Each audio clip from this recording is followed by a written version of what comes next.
Assalamu alaikum, everyone. Welcome to this live. It's suhoor time right now, so I'm enjoying my suhoor. How you guys doing?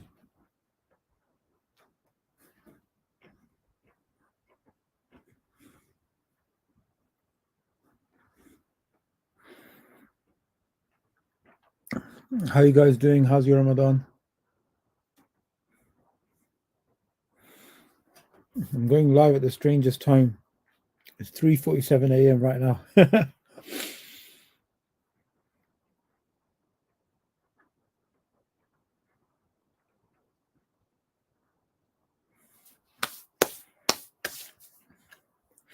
Assalamu alaikum. Asad, Faisal, Zidi, Mubin, UK. Welcome, salam, brothers.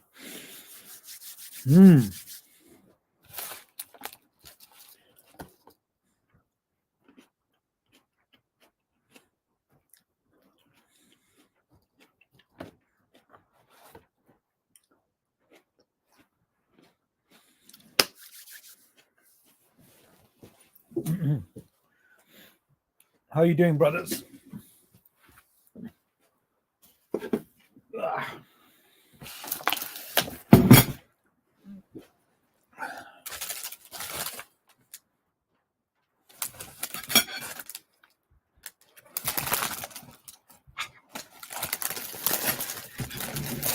Enjoying suhoor with you guys.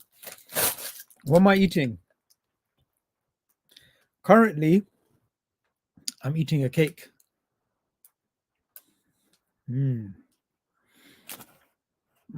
Very nice, actually.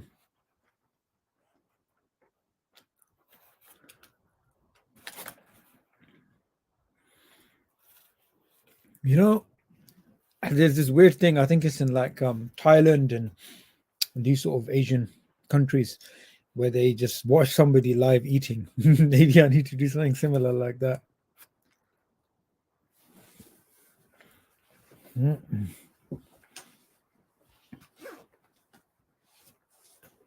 How you guys doing?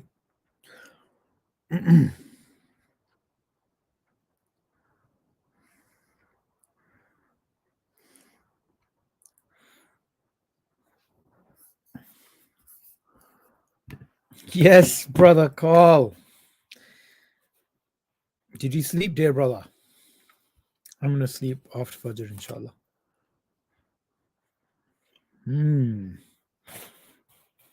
Hydrate, yeah. I need to be hydrated, definitely.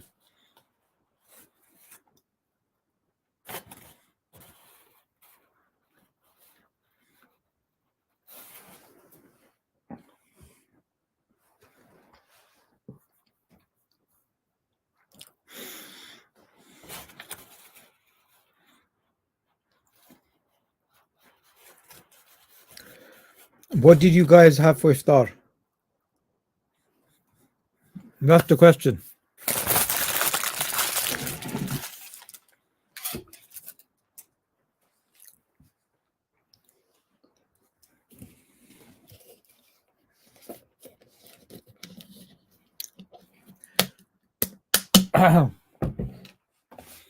After eating the cake, I have my favorite omelette and bread. Okay. Why would you have omelette? It's got oil. It makes you thirsty afterwards, no? Chicken burger. I suppose it doesn't make that much difference. Chicken burger for suhoor. Rice and chicken. Man, you guys are heavy eaters, man. Biryani, pakora. Debole. Bro, come on, man. Seriously. Seriously, you had that for suhoor. Ah, we're already fasting here. Sorry to hear that, bro. Not sorry to hear that. Alhamdulillah. Brother. Dates watermelon. Excellent.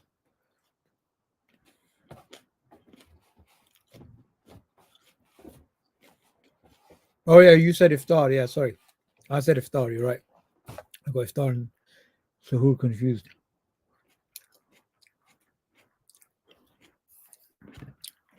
Send your email, never heard back. Sorry, I must have lost your email. I had no idea. I'll resend it, please. I usually, if it's a quick email, I do respond. When it's lengthy, I just end up not responding, which is probably bad.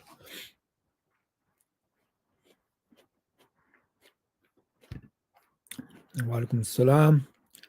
Ahmed Al-Sashi.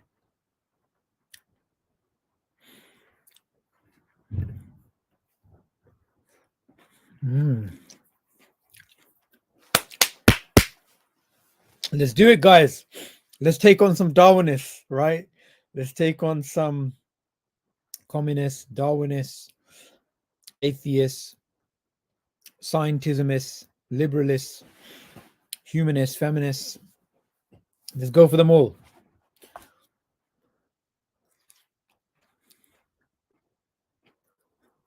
My God. I brought her. Bro, come on, man. Eating dates.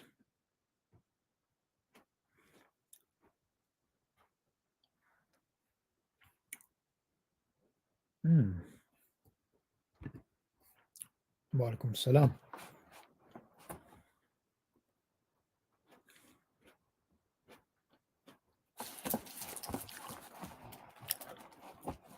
I'm just reading your comments nowadays. So, questions, brothers and sisters, fire away. Forget my haircut. Forget all of that. Ask questions.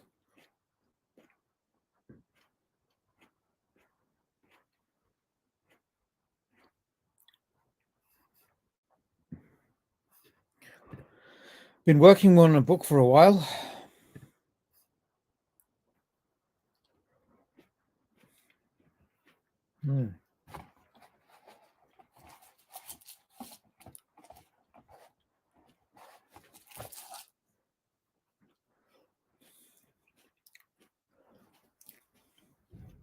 No questions today. Like 186 people are watching this, and it goes up to like 700 usually, or thereabouts in the hundreds. And the questions should be firing by now.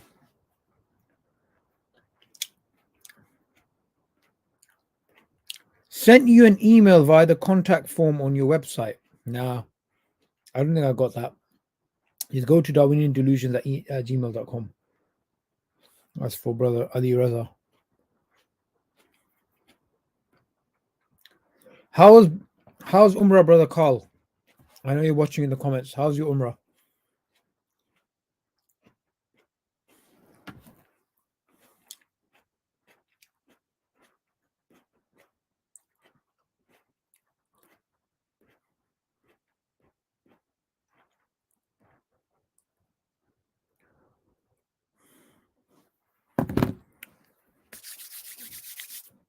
Come on, brothers and sisters. Today everyone seems to be sleepy. It's Fajr time nearly, so we need to be awake.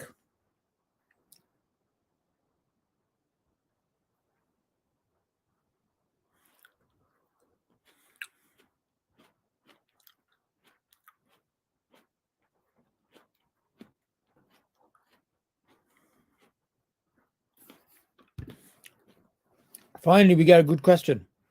Saifullah is asking, what do you think about the narrative scientists trying to connect Neanderthals' DNA genes in Homo sapiens as evidence for common ancestry? Okay, look, when we as Muslims are concerned with biological evolution, all we're concerned about is this.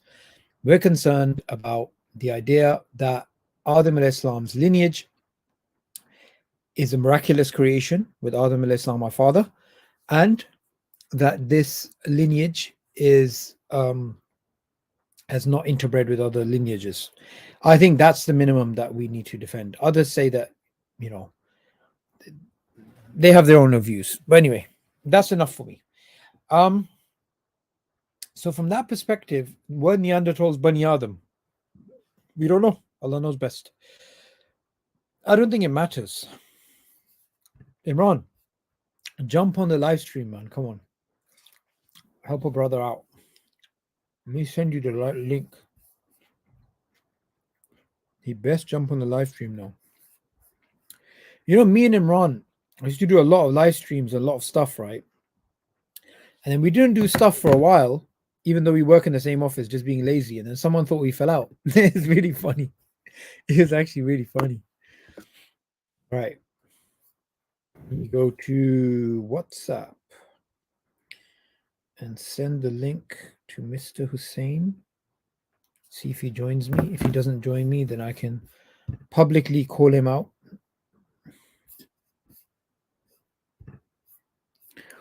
You're no longer looking like a Neanderthal, bro. Neanderthals were intelligent creatures. And the wildness will be back, inshallah. Don't worry about that. It's going to be much worse than last time. Like a proper wild person. Anyway. Carl. This is about his Umrah experience. Brother Carl is a new Muslim. MashaAllah. Attended the IRA New Muslim Retreat. Fantastic experience. It's so amazing. I'm slightly down about not being there now. I've never missed a place so much. It's the best experience of my life. Even trumped the birth of my daughter. Allahu Akbar. Allahu Akbar. Allahu Akbar.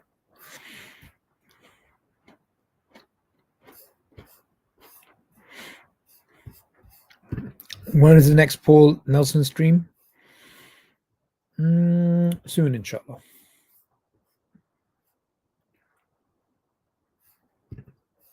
Could scientists be confused because Allah turned some humans into apes?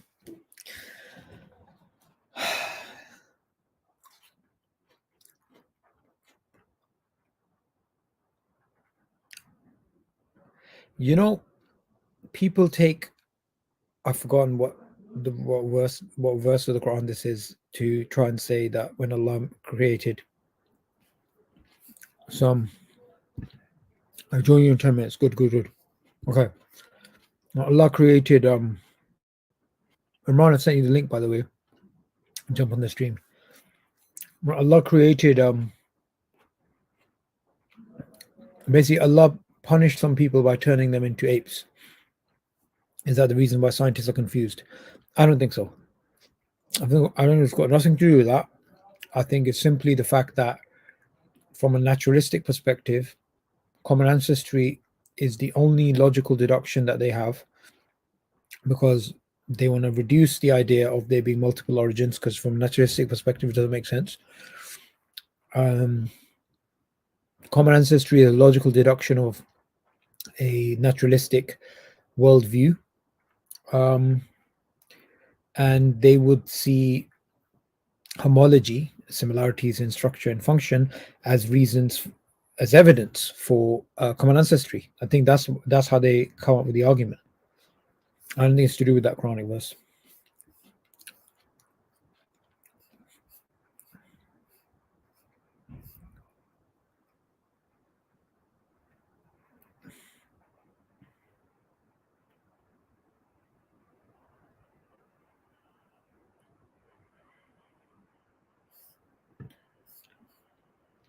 Or if you deliberately become a kafir for a second and convert to Islam again, then all your sins will be forgiven. Doesn't this mean that the best deliverance from sins is kufr? No, brother. Brother, what is this? Brother, what's going on, brother? Brother, you know that meme, that Muhammad Hoblos meme? I swear someone needs to play that right now. You know, brother, what is this? Brother, come on, man, come on, please. Firstly, Allah is the most merciful. Allah is the most kind. Allah is the most generous. You ask Allah for forgiveness, Allah will turn your evil deeds into good deeds. That is Allah. At any point in your life, before you die, you can ask for Allah's forgiveness, and Allah will forgive you. Your forgiveness needs to be, when you ask Allah for forgiveness, you need to be regretful for what you did. You need to intend to not do it again, and you ask Allah to forgive you, and Allah forgives you. That's it. No more. It's not complicated. And Ron came in just when we had this crazy question, right? So Alaikum. What's going on? this guy was saying, this brother was saying that the best way to basically become forgiven in Islam, right, is to become a kafir and then re-accept Islam, so all your sins are forgiven. And I was like, no, brother. No, ew, brother, ew, ew, what's that, brother? It is late though, so you got to Wait, give him the please benefit of the explain doubt. to them. You look like an absolute wreck right now. But anyway, you look like a homeless person in Southall. But go on, explain to the brother, please. Yeah, it's not the right way, man. What's wrong with what? Just seek forgiveness. Simple. It's as simple as that. Why do we have to go through such? Sometimes we think maybe it's because it's late, bro. But still, I mean, you don't need to do stuff like this. You just seek forgiveness from Allah and you're good, inshallah. Yeah, that's it. What are you eating?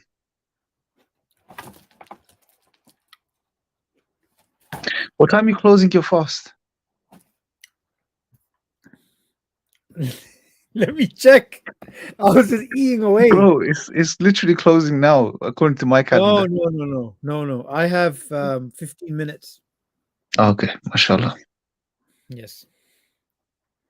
So, what other questions you got, bro? Wait, before we get to the question, how are you enjoying the new hairstyle, bro? The new look. Don't ask me about it. On the live stream the other day, now it looks fine, but there was something sticking out of your head on the side. It was like Forget it it. had a life of its own, bro. Forget it. Forget it. Did you cut it again? It looks nice now, mashallah. No, I got another haircut. Oh, you got So another one. Imran, No, see that? Yeah, you fixed it, mashallah. It's good. Looks Imran, good let's now, speak about mashallah. something more important. Yeah. Yeah, go on. Have you been using Quranly this Ramadan? On and off, yeah. I normally like the book. I like real physical books, so I just use What? that mainly. But when I use an app, that's the app, bro. That's the app I The use. thing is, you have your phone with you all the time, and they have a Yes. new streaming system. Can you see it? No, mashallah. Yeah, I can see it on the top. Yeah. Yeah. So what happens is, if you, for example, you are. Let me go back to it. So when you go to your homepage, it tells you how many days you've basically not missed the Quran. And what I tell people is, look, read even 3 verses a day, or even just read one verse and think about it. Yeah. Yeah, No, absolutely. people think, oh, in order for me to read Quran, I need to be in a masjid, I need to be on a prayer mat. The temperature outside has to be 23 degrees.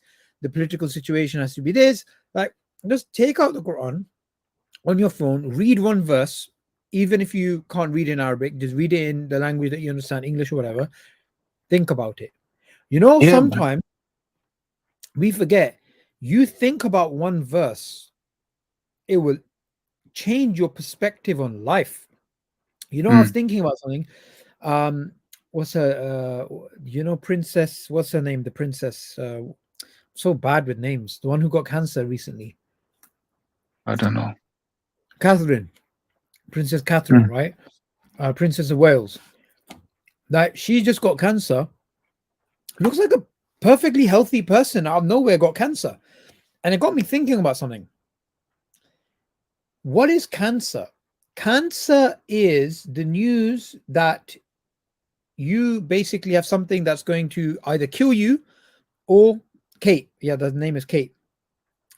It's going to kill you or you're going to recover or whatever. But most people are worried about is that, okay, now I have a time limit to how long I'm alive, right? But don't we have that limit anyway? I mean, generally people pass away around the age of 60. That's a pretty general life for the Ummah of Muhammad Sallallahu Alaihi Wasallam, right? Some people live longer by Allah's permission, and these things happen, but generally that's it. So even if we reach to, if we're 25, right, we have what, 35 years of life left if we are to reach 60. and sometimes it's cut short. So, we should always have that paradigm of living living your life, as Robert Greene says on Death Ground, living your life like, okay, I could die any moment, I could die in the future, this could happen, that can happen, rather than living your life in a lethargic way as if you're a couch potato and living day by day and scrolling and just randomly not having any deadlines, not having any real something to push you in life. Do you understand what I mean? Yeah, bro, definitely. It's look, with reading the Quran, it's very important to read it with understanding. I think that's something it's overlooked these days, and it's not made the objective in many ways. I mean, we're taught of the importance of reciting the Quran, reciting it properly, reciting it regularly, and all of these things are important, no doubt. But reading with understanding is crucial. I was thinking about this the other day, bro. Yeah, Allah tells us in the Quran that this is hudan lil nas, hudan lil muttaqin. This is guidance for humanity generally, but specifically those people that benefit from the guidance are those with taqwa. Now, Allah mentions the Quran as guidance. Other thing was very interesting is we know initially when the Quran was revealed, and sometimes these missionaries and these Orientalist types make a huge hoo-ha of this. That there was different Quran. No, there wasn't different Qurans. Yes, the Quran was revealed in different dialects, right? We know the Quran was revealed in different ahruf. Yeah. Now think about this. This is such a powerful thing, bro. Why was the Quran revealed in different dialects? So it was easy for the different tribes that had different dialects to be able to understand the message of the Quran. So the importance of understanding the message was so significant that Allah revealed it in separate dialects. Think about that for a second. Yeah. Later on, it was, brought down to the standardized to the one, but initially it was revealed in many dialects. So it was easy for people to understand. These were Arabs, and Allah is catering for the Arabs and there's slight dialectical differences, right? So they understand the message. But we think, oh, messages, we don't need to worry about it. Let's just recite the Quran. Yeah, reciting is important, but understand the message. Because if you don't understand what you're reciting, how are you going to benefit from it? How is it going to be guidance for you?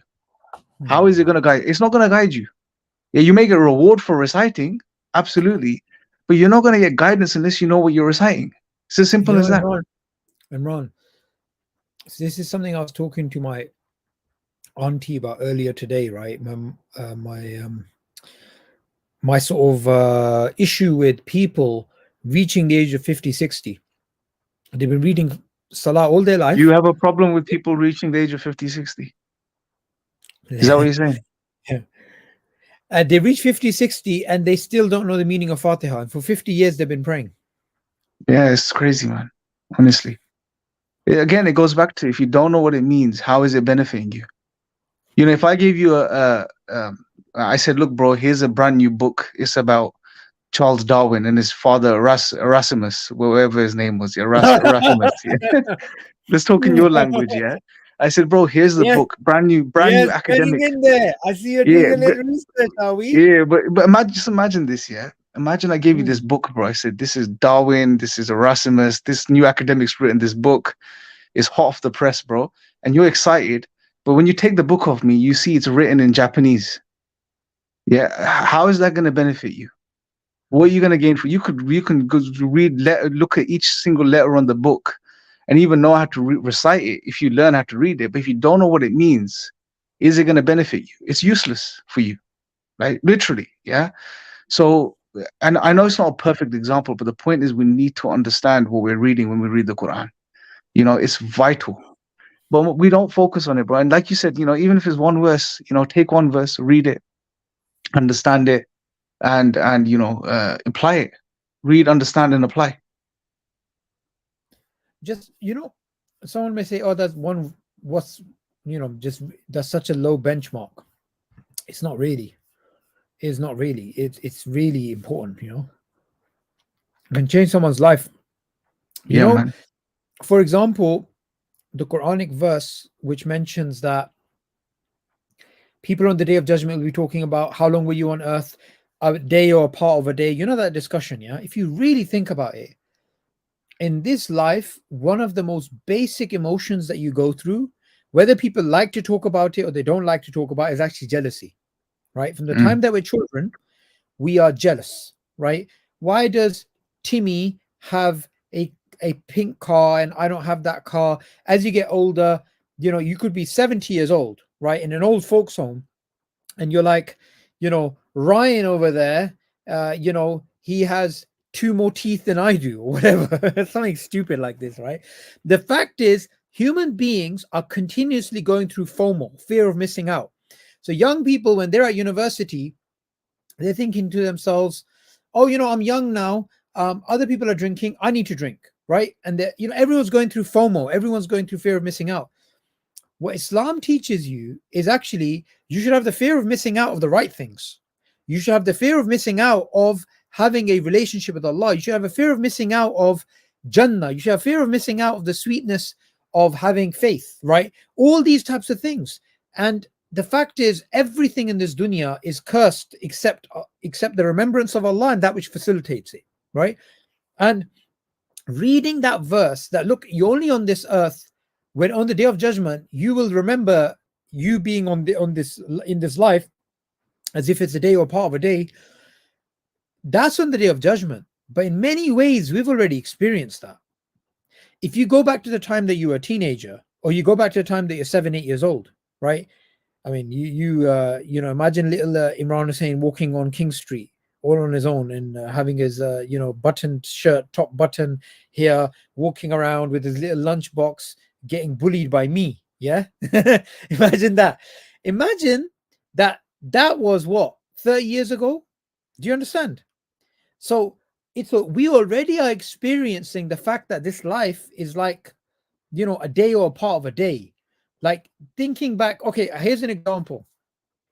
Alhamdulillah, we started LDM 10 years ago, right? In Canada. 10 years ago, exactly, we started LDM, right?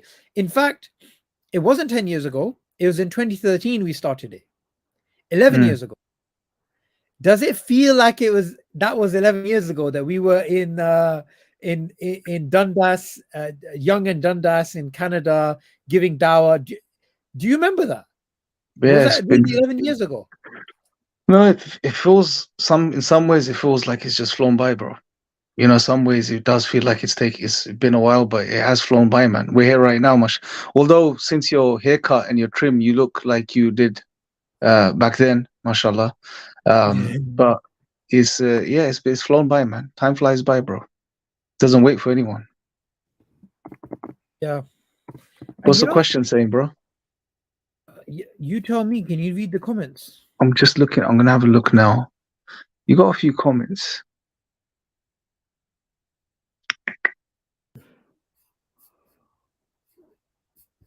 Nice.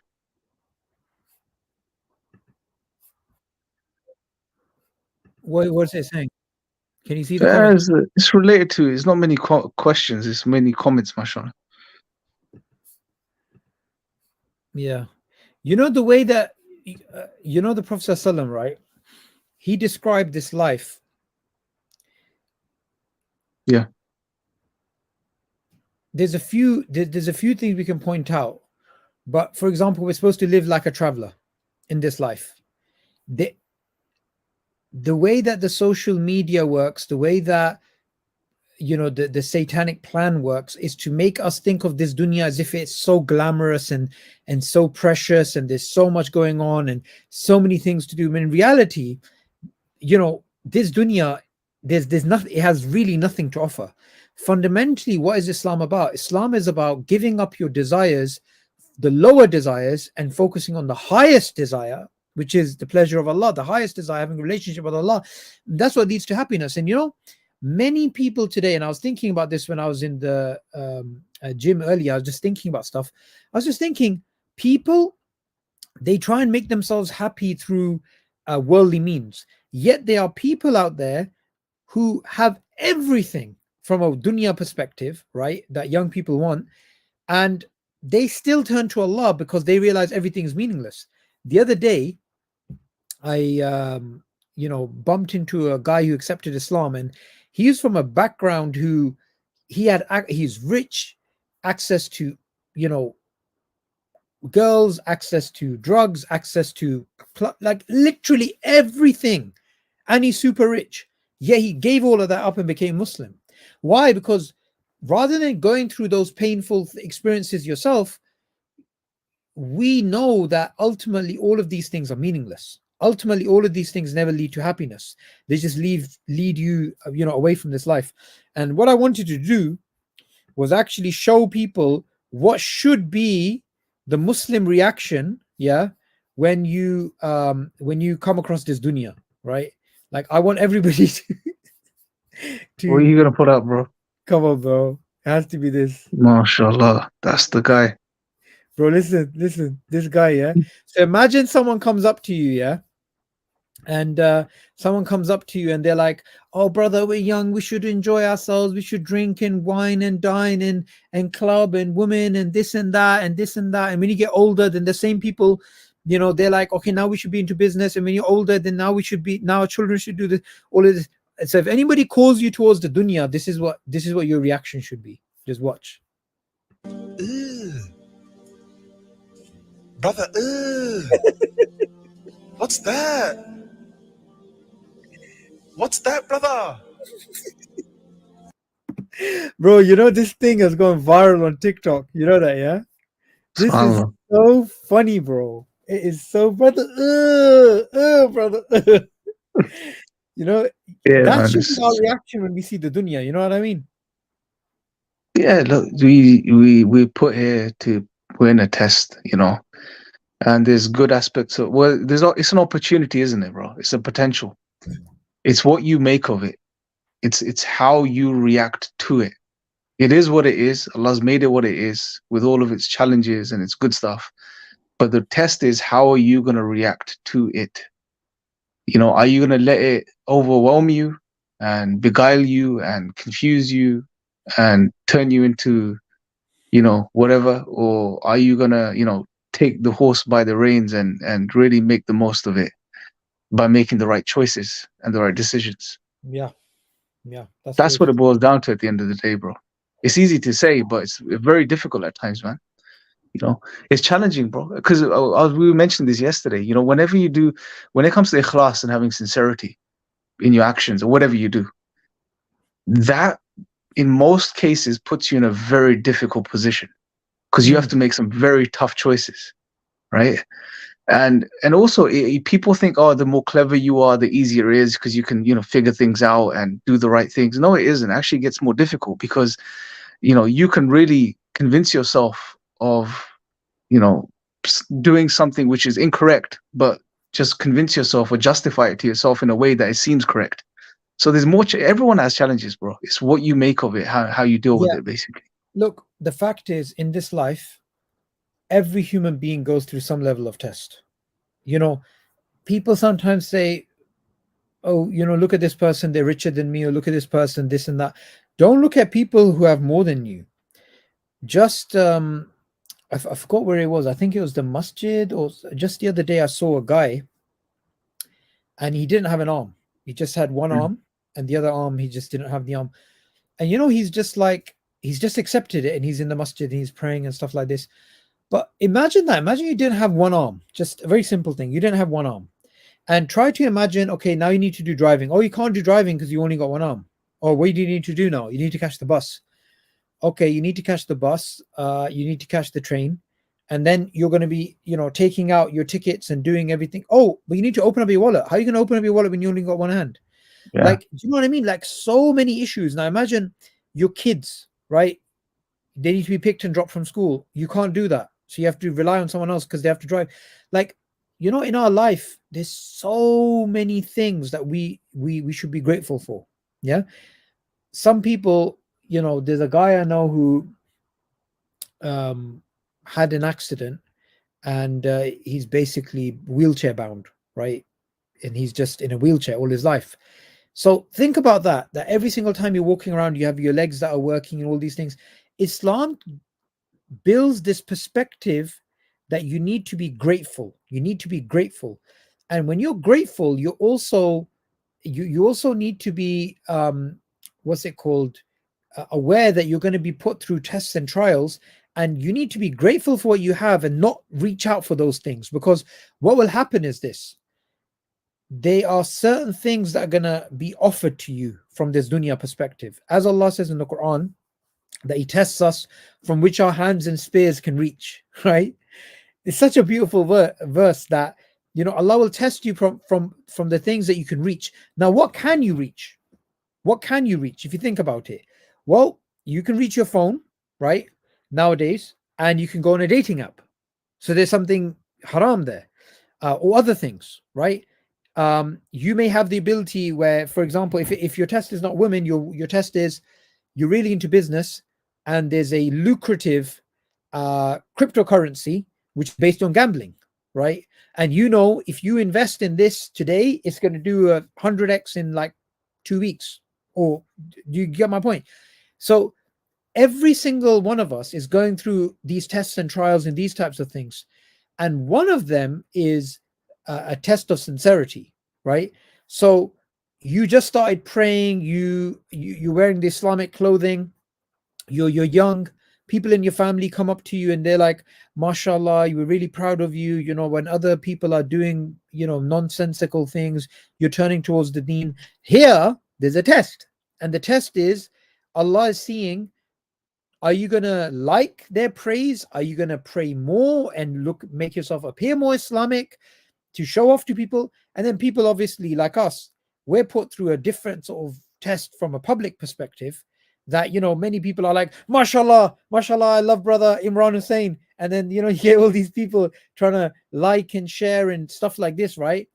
And that's a test, because then you have to be like, well, am I doing it for Allah or am I doing it for these people, right?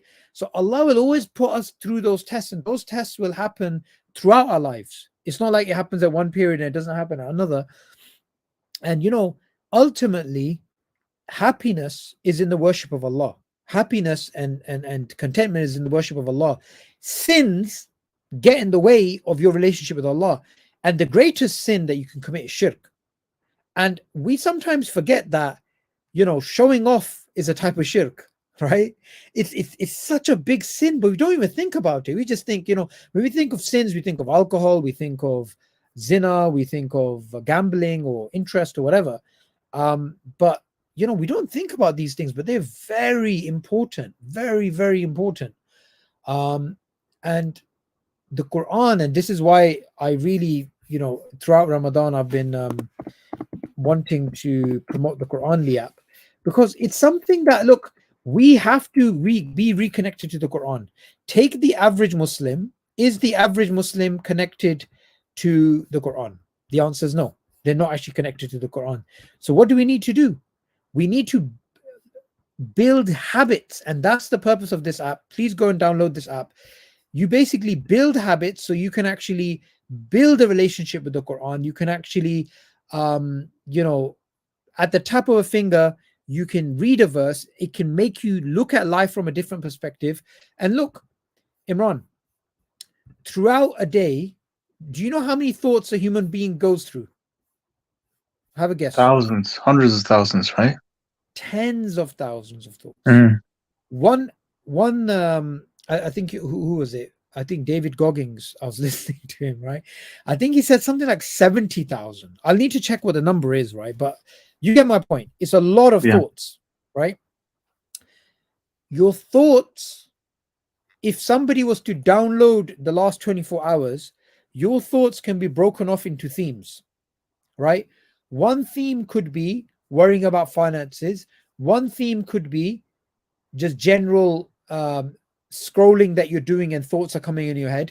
One theme could be things related to your work. You've got all these types of things. However, each one of these thoughts, it's either generating a positive emotion or a negative emotion. And if it's going to be overall that your thoughts are positive, then by positive, I don't just mean in the general sense positive. I mean general positive in the Islamic sense, right? Then if majority of them are positive, then your actions, which are linked to your emotions, are going to be better than others. And those actions ultimately lead to your destiny. So your thoughts, what's going on in this cranium, that is directly correlated to where you're going to end up in the hereafter, right? So your thought, people don't worry about their thoughts. They don't worry about what am I thinking about, which is why zombie scrolling is such a crime. You're giving your most precious capacity, your most precious real estate, and handing it over to the kuffar and saying, yeah, chuck it, women dancing and drinking and random videos of whatever people doing crazy stuff and all this movie clips, and you're literally just filling up your brain with all this crap. It's absolute crap. When you're sleeping, you're thinking about that crap. You're destroying your ability to focus. Your dopamine's all over the place. You screwed up your dopamine levels. So afterwards, you can't read a book. You can't even hold a conversation without scrolling at your phone and fobbing someone, right? So ultimately, we have to take charge. We have to fight. Do you understand? Like, what we should think is this. I wouldn't let somebody put their hand in my wallet, right? But how big is your wallet that someone's hand fits inside? I should be more protective of someone trying to touch my brain. Do you get me? Yeah, bro. Look, thoughts are like the more you look. Allah says there's a very powerful hadith Qudsi, where Allah says, "Ana inda dhanni abdi bi," that I am in the thoughts of my servants or my slaves, or I am as my servants think of me. Yeah. Meaning that if you think good of Allah, Allah is greater than any good you could think of Him. But Allah highlights through this narration the power of thought that Allah has given us. I mean, there's nothing. Your thoughts are the most powerful things you have, and this is why Shaitan also attacks you via waswasa. Right? He puts thoughts and whispers into your mind, because that's the center point, bro. That's the crux. If you can't control your thoughts, and if you let Shaitan get the better of you through your thinking process, that's when he knows he's got you. But if you have the focus on the right thoughts, and you develop a habit of thinking good thoughts and positive thoughts, good Islamic thoughts, that could change everything. Like you said, it starts with the thought, then it develops into behaviors, and then those behaviors manifest into the world around you, and it literally changes your existence and what happens to you in life. So there is some truth to this.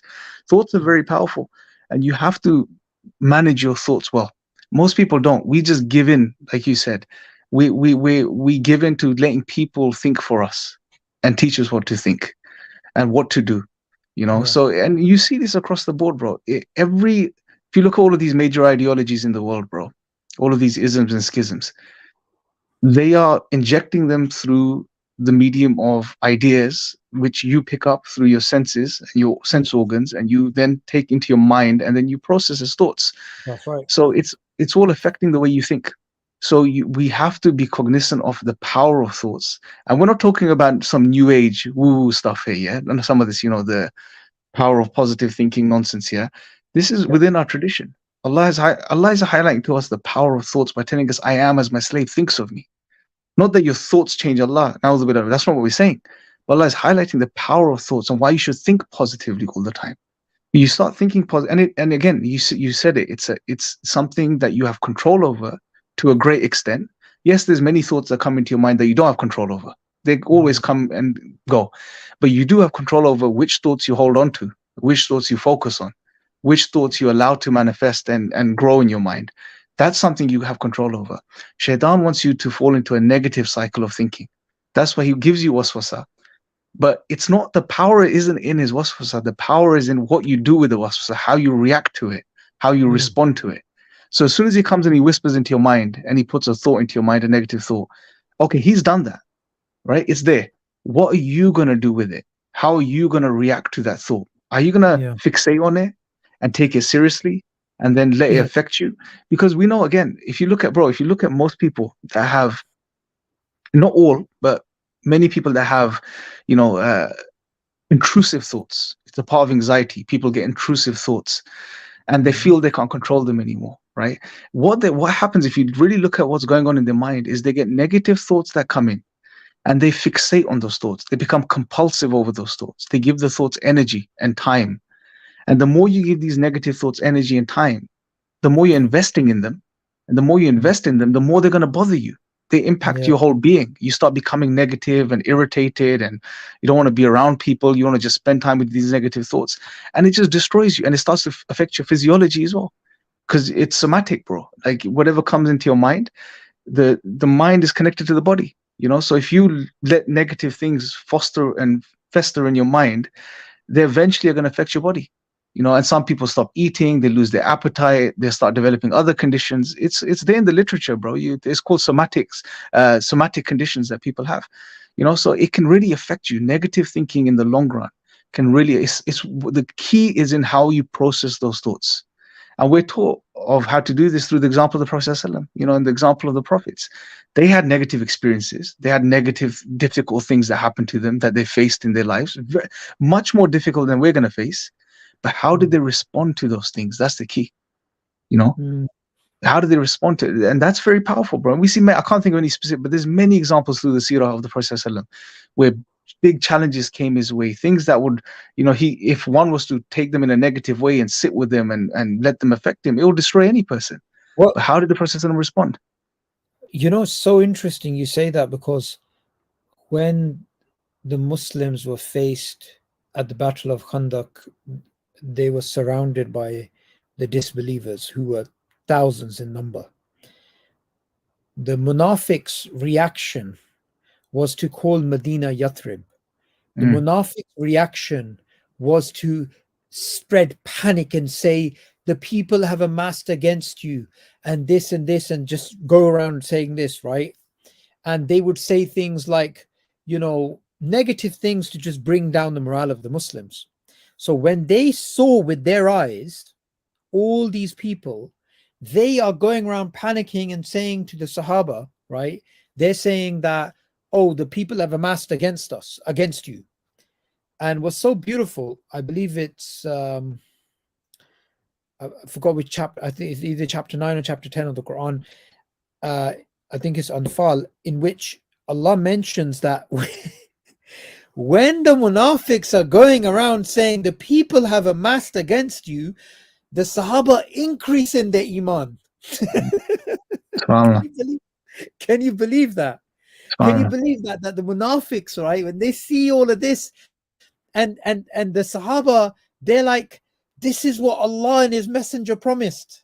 Like their reaction is, it's such a powerful verse. This is such a powerful verse, it's literally can give you goosebumps that, these hypocrites are just like panicking. And this happens in life. You get people who are like, they're at the airport, it's time for Salah, Maghrib's going to come in, they have to pray, say they're traveling, they have to pray Dhuhr, Asr. There's going to be people who are like, oh, okay, people are going to watch me, or where am I going to find a spot, or I'll go home and pray. And then there's other people who are like, okay, it's socially awkward, right? All around me are all these different people. They don't know what I'm about to do. They're going to think I'm doing some sort of weird ritual or whatever. I'm on to billahi wa rasuli. I'm going to put my prayer mat down. I'm going to go pray here. I don't care. Yeah.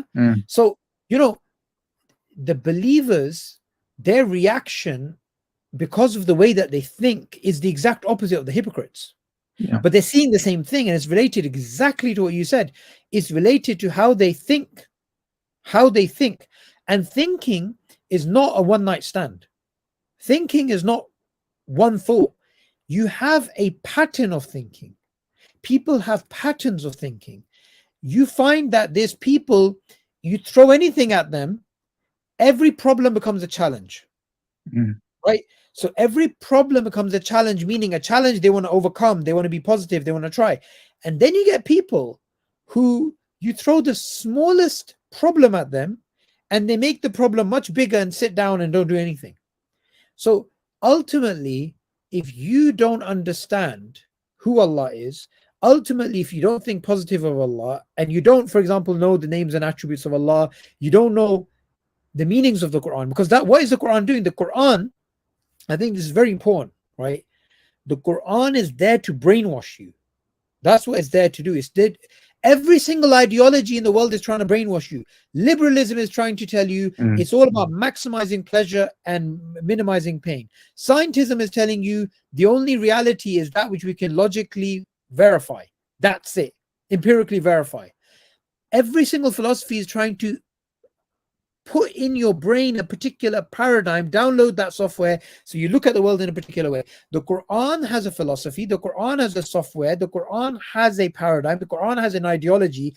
It's brainwashing you in a way to make you stop thinking of lower desires, to make you stop thinking about the pressures of society. So you've broken the idol of your own desire, you've broken the idol of following society, and now you're a true free servant of the divine. That's the Quranic paradigm. The Quranic paradigm is don't follow society, don't follow your own desires, follow Allah, and that is what's going to give you happiness. You know, one thing we don't reiterate enough, I think it's very important in the dawah. Islam will make you happy.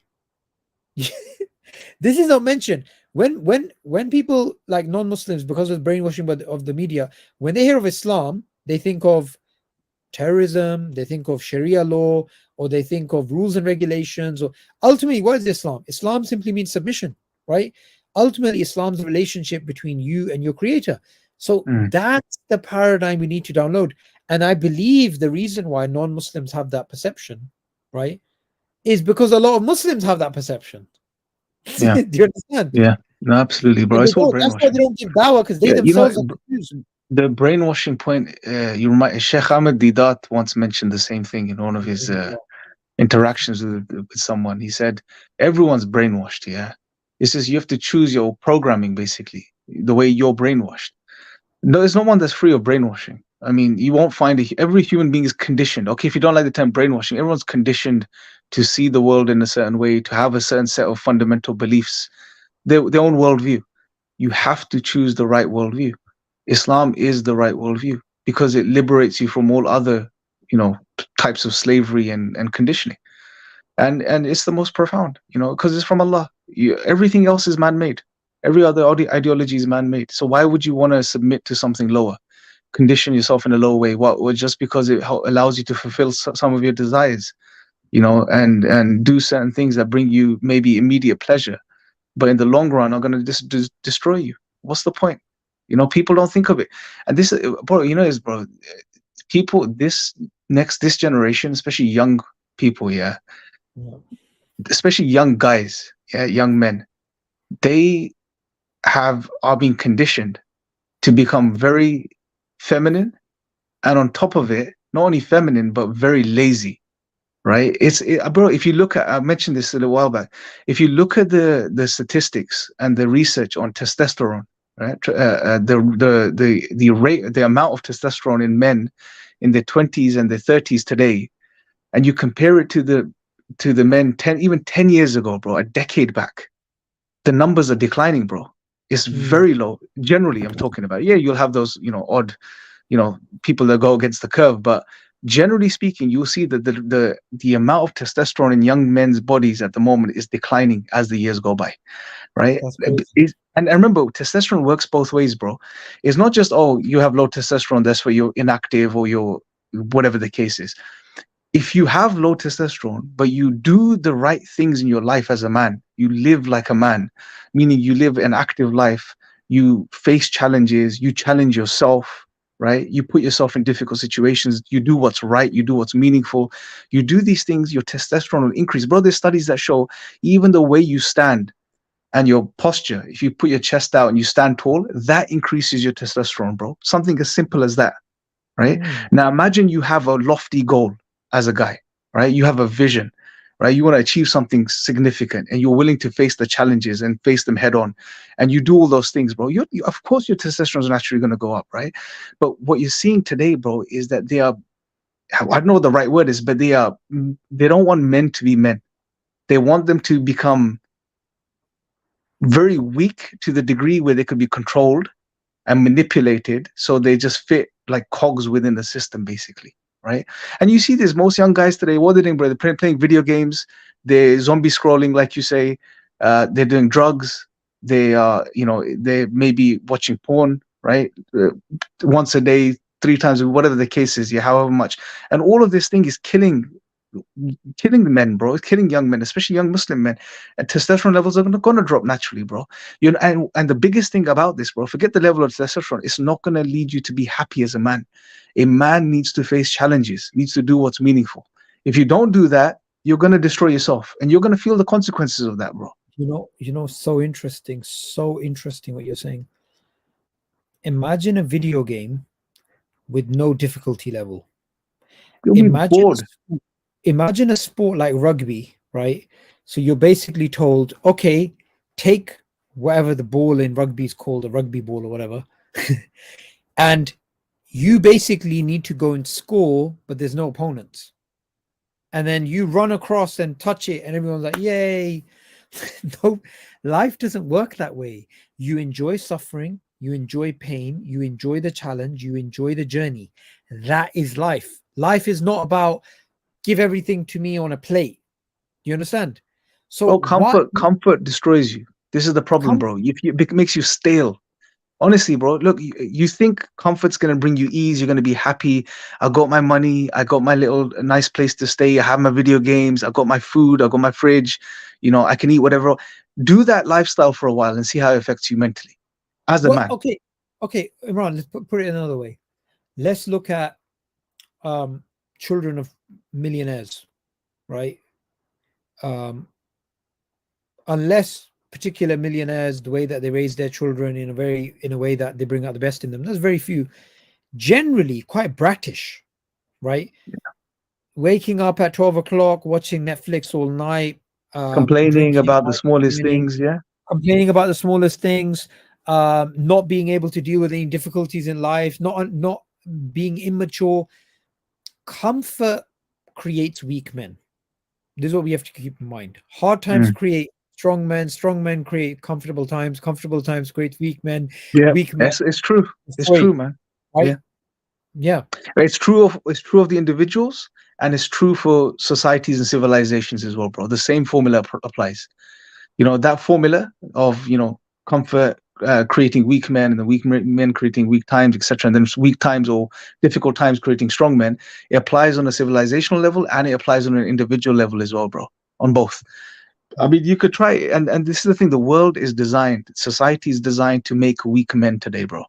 Right? But Islam is there to create strong men. As Farooq mentioned, you know, some ayat boost testosterone. Yeah, it sounds funny, but it's true. It's true. No, honestly. No, Imran, look, put it this way, yeah. This brain has the ability to control your emotions. Your emotions are the driving force of your life. How is it possible? Like, why is it that when someone's at the gym, right? Obviously, we don't listen to music, but they're listening to this type of hype music because they're trying to get into a state. Other people may be listening to a speech of a powerful orator, right? So clearly, words have impacts on your thoughts. The thoughts have an impact on your emotions. What is the Quran? The Quran is a reminder, and it's such a powerful reminder. It's such a powerful reminder. You know, like certain things in the Quran, yeah, this is why we should really think about them, yeah? Musa alayhi salam, he is trying to motivate his nation to fight, okay? What happens? They refuse. And two young men stand up and they want to fight. Two. Now, if you think about it, yeah, that's kind of like the situation that we have in the world today. That it's usually large groups of people are not achieving anything, but they are young men. And I say men because I want men to believe in themselves, right? Enough of this turning men into just destroying them completely. Yeah, man. Men shouldn't have confidence, and men shouldn't do this, and that's toxic, and shut up about that. I don't care about that. Yeah, if you have thinking like that, get out of here. Those young men stood up. They stood up, right? And we have this in society today. Young men stand up and they're like, no, I'm not dealing with that. I'm not doing that. I've had enough of that. And you know, they can create movements. Many things can happen when people come together, right? You get you get a powerful young group of Muslims, and they can literally change their entire city. They can change their entire environment.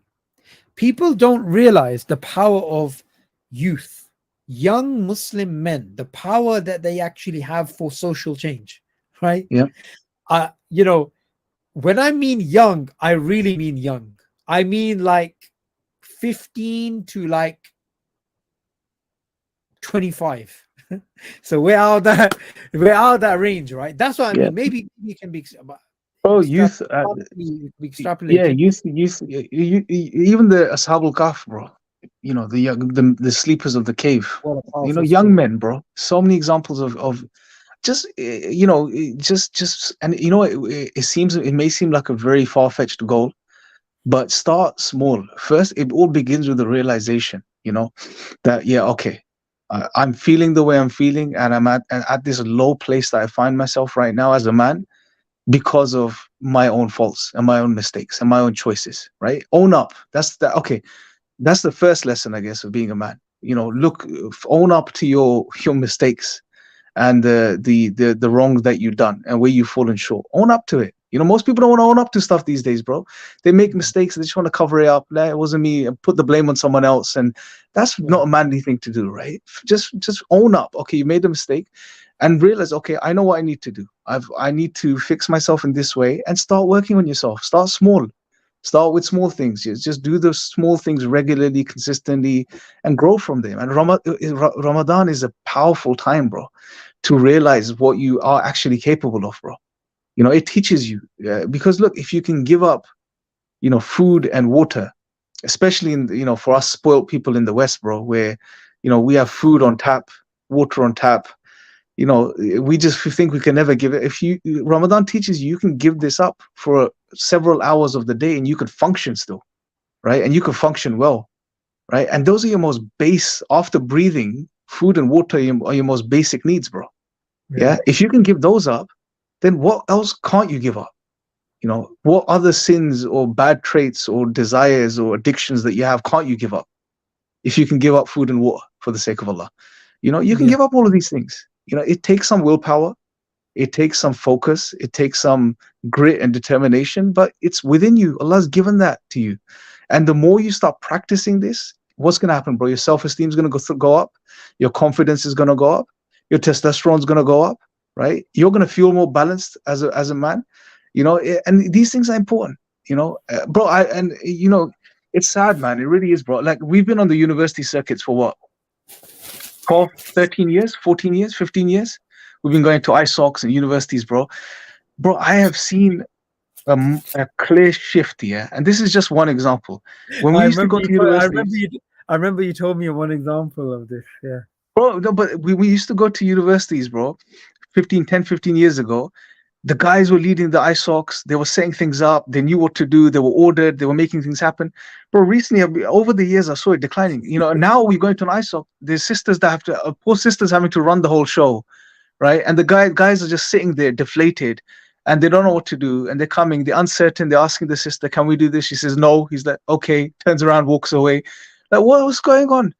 You know, like, this is not normal. This is not right. You're 20 years old, 21 years old, 20. You should be like energetic. You should be doing stuff, moving around, making things happen, but you can't be bothered. You know, and then you blame the sisters. Oh, women are becoming more masculine. Well, you're creating that vacuum, right? There's someone's gonna pick up. Unfortunately, the sisters are picking up some of this mess. You know, it's your job. It's your responsibility. You know, man up, do what you need to do. And it's not hard, man. It really isn't. You know, yeah, look, we all fall short. We all have our weak moments, even as men, yeah. We have weak moments. You know, you feel like you can't do something sometimes, or you just have a few bad days. It's fine. Pick yourself up, get back on it, and do what you need to do. You know, stop the video games, stop the zombie scrolling. Instead, go read Quran. Okay, you've done that. Go to the gym. You came back from the gym now, mashallah. You know, just go train, do exercise, go for a walk. Set a project for yourself. Have a goal, have some goals, ambitions that you want to fulfill, you know, and make them big, you know, because remember, you know, this stuff we're talking about, bro, you'll hear many non-Muslims talk about this stuff, you know, the new age gurus and stuff. Yeah, Many of them will talk about this stuff, but what they don't have is what we have, and they don't have is we have Allah, right? Allahu Allah's Akbar. given you these abilities. You can do all these things, but whenever you feel weak, yes, you're human, you're limited. But remember, Allah is there, and if Allah supports you, you can achieve anything. Nothing's impossible. You know, nothing is impossible. Look at those men. Going back to the story of the people of the cave, bro. They were young men. You know, if you read the tafsir, you read that, you know, some of these guys were from some of the affluent families, and they stood up against the whole nation, you know, and they didn't know what to do, bro. They retreated to the cave. They didn't know what was going to happen next, but Allah supported them. You know, Allah helped them. So you make the first move, Allah will take care of the rest. But you have to make the first move. Remember, we're in this life, as we said, it's a test. And a part of that test is that you have to make the effort. You have to take that initiative and make the first move. You know, Allah's not going to spoon feed you in this world. It defeats the purpose. You have to make the first move. Everything else will inshallah fall into place. Absolutely. And you know, when you were talking, I remembered something. So I wanted to post it and read it out because it's so beautiful. Oh, it's here we go. So one day I was riding behind the Prophet ﷺ, and he said, so he said, "O young man, I shall teach you some words of advice. Be mindful of Allah and Allah will protect you. Be mindful of Allah and you will find him in front of you. If you ask, then ask Allah alone. If you seek help, then seek help from Allah alone. And know that," I messed up the thing. I'm going to read it from here. "And know that if the nation were to gather together to benefit you in anything, they would not benefit you except with what Allah has already prescribed for you. And if they were to gather together to harm you with anything, they would not harm you except with what Allah has already prescribed against you. The pens have been lifted and the pages have dried." Allahu Akbar. You know, like this advice of being mindful of Allah and you'll find him in front of you, of knowing that if the entire dunya goes against you, if Allah is with you, they can't do anything, and everything for you has been decreed, and the pens have been lifted and the ink is dry. You live with that advice, you're going to be observed in society as someone that's clinically insane. People are going to say, this person is not scared of anything. This person doesn't have any fear. This person doesn't grieve. This person doesn't have problem with dwelling on the past. This person is positive, is energetic. This person is always going forward. They don't care about what society thinks of themselves. They have complete and utter reliance on God. They have high goals, high ambition, and they're working hard, and they are in a continuous state of being in the trust of Allah. A person like that in society is rare. And do you know what? They, like in the past, during the first three generations, which are the best of generations, we saw these people. These people existed. These people, we've written about them and we have books on them.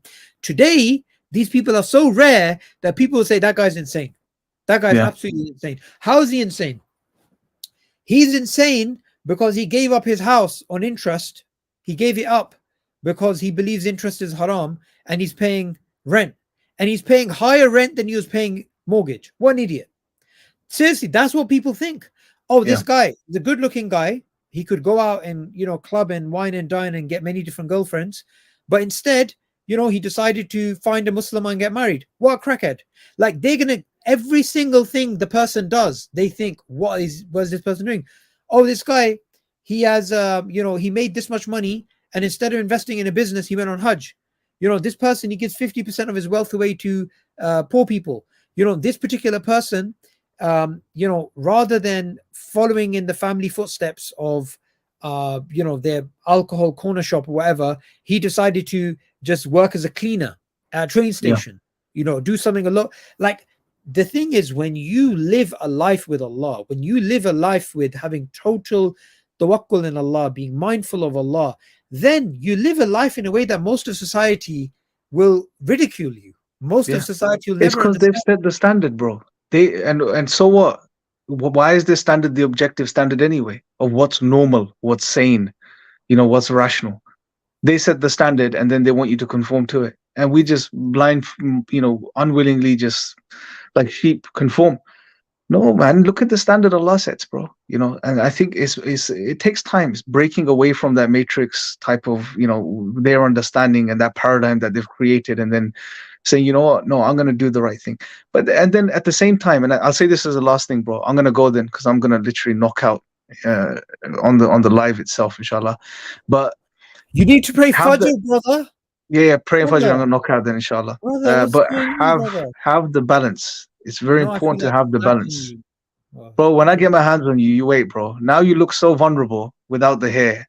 I can't wait to get my hands on you, bro. Honestly, Saqib's waiting. Everyone's waiting to just grab you, find you in a dark little corner somewhere, I'm like a and just Charizard in Pokemon. destroy bro. you. You can't find me. Anyway, Right now, but yeah, you fine. don't Have the balance, brothers and sisters. Honestly, the balance is key, because we'll be talking about this stuff being manly and stuff, and sometimes people take it too far as well. Yeah, you don't want to have this type of immature masculinity where you just go too far with everything. Yeah, and you just, being a man is oppressing women and looking down upon them, or being a man is, being the loudest person in the room, or being the most aggressive. No, that's not what we're talking about. It's having that. So Yeah. you know what? Sorry to just interject there. You made a very important point. People misunderstand Islamic masculinity. Yeah. Because they then look at red pill and they're like, oh yeah, that looks good. No, red pill's complete nonsense. Garbage. There's some academics refer to it as immature masculinity. And I think it's a good term. It's just where people, it's a very immature, unwise way of looking at masculinity. Oh, it's about money. It's about dominating women. It's about being loud and obnoxious and blah, blah, blah. No, look, the Prophet ﷺ was the best example. The prophets were the best example. The Prophet ﷺ his character, was that? Red pill is a type of feminism. Yeah, man. It's just a reaction. And reactions are normally quite extreme anyway, when you think about reactions to any specific movement. But the Prophet ﷺ shows us the balance, with his family. Look at how he was with his companions. He was the most soft, the most gentle, right? But he was the greatest of men, with his wives. He was soft and gentle. He was lenient. He didn't take everything and make it. He dealt with things appropriately. But on the battlefield, he was a warrior. He led from the front. Leaders in most other civilizations and other people, the leaders would be sitting back on the chariots. People fanning them and stuff like this, while the foot soldiers would go out and do all the dirty work, right? And they'll send all the cavalries out. They'll be sitting back eating grapes and chilling. The Prophet ﷺ led from the front. Right, so there's a time and place. There's a wisdom to quote unquote manliness, if you want to use that term. And may Allah make us all better, inshallah. We're all work in progress anyway. Sabur's taken a few steps back with that hairstyle and so on. But inshallah, the hair will grow back, mashallah, in a couple of months' time. But actually, it suits you, bro. It looks nice, mashallah. It actually looks nice. Why being nice? What do you guys think? Do you like Sabur with the long hair or the short hair? Let us know in the comment section, inshallah. I like this comment that I'm going to give a Stone Cold Stunner. That's someone you've paid to come on and do that. Is that the famous stunner I did on hijab?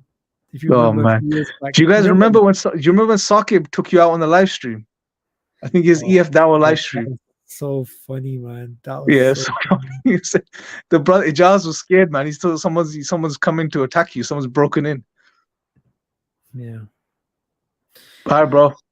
I'm gonna shoot, inshallah. Let's do more lives, bro. Monday, inshallah, we'll do a live. We should do these more regularly.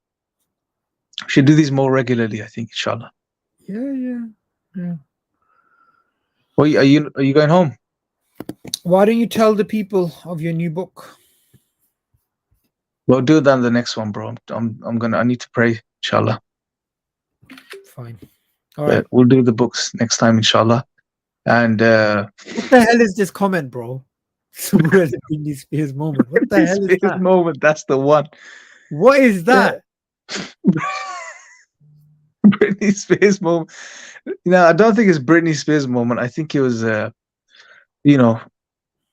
one of those moments. where he just had a moment. I don't think you. It actually, look, it's good to have change sometimes as well. You know, I may grow it out now again, Sabur, man. Now that you've cut it, I'm gonna grow it out again. Yeah. But you know, it's growing grays, so khair, inshallah. It happens with time. But All right. I'll see you anyway. Go Salam, away. bro. Take it easy. Salam, brothers and sisters. Take care. All righty. Now,